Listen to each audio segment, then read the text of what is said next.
Darsi assembly నియోజకవర్గంలో మే 25వ తేదీ నాటికి మొత్తం 2,28,253 మంది ఓటర్లు నమోదైనట్లు దర్శి అసెంబ్లీ ఎన్నికల డిప్యూటీ తహసీల్దార్ తలారి దేవప్రసాద్ తెలిపారు. డిటీవీ ప్రేక్షకులకు అలాగే దర్శి నియోజకవర్గంలోని అందరూ కూడా నమస్కారం అండి. నేను ఎలక్షన్ డిప్యూటీ తహసీల్దార్ దర్శి. మన ఓటర్స్ వచ్చేసరికి మన నియోజకవర్గంలో 25/5/2026 నాటికి మొత్తము 2,28,253 మంది ఓటర్లు ఉన్నారు. ముఖ్యంగా దొనకొండ మండలంలో 47 పోలింగ్ కేంద్రాలు, అందులో ఓటర్స్ వచ్చేసరికి 38,232. కురిచేడు 40 పోలింగ్ కేంద్రాలు, టోటల్ ఎలక్టర్స్ వచ్చేసరికి 32,711.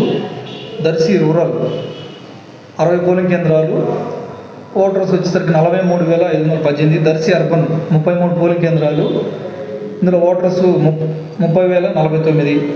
మండలమూరు మండలం 56 పోలింగ్ స్టేషన్స్కి 45,656 మంది ఎలక్టర్స్ ఉన్నారు. అలాగే తాళూరు మండలం మొత్తం total polling stations 46, total electors 38,087. So మొత్తం మన దర్శి నియోజకవర్గానికి సంబంధించి 2,28,253 మంది ఓటర్లు ఉన్నారు. అందులో మేల్ ఓటర్స్ తీసుకున్నట్లయితే 1,15,101. ఫీమేల్ ఎలక్టర్స్ స్త్రీలు 1,13,144 మంది ఉన్నారు. ముఖ్యంగా స్పెషల్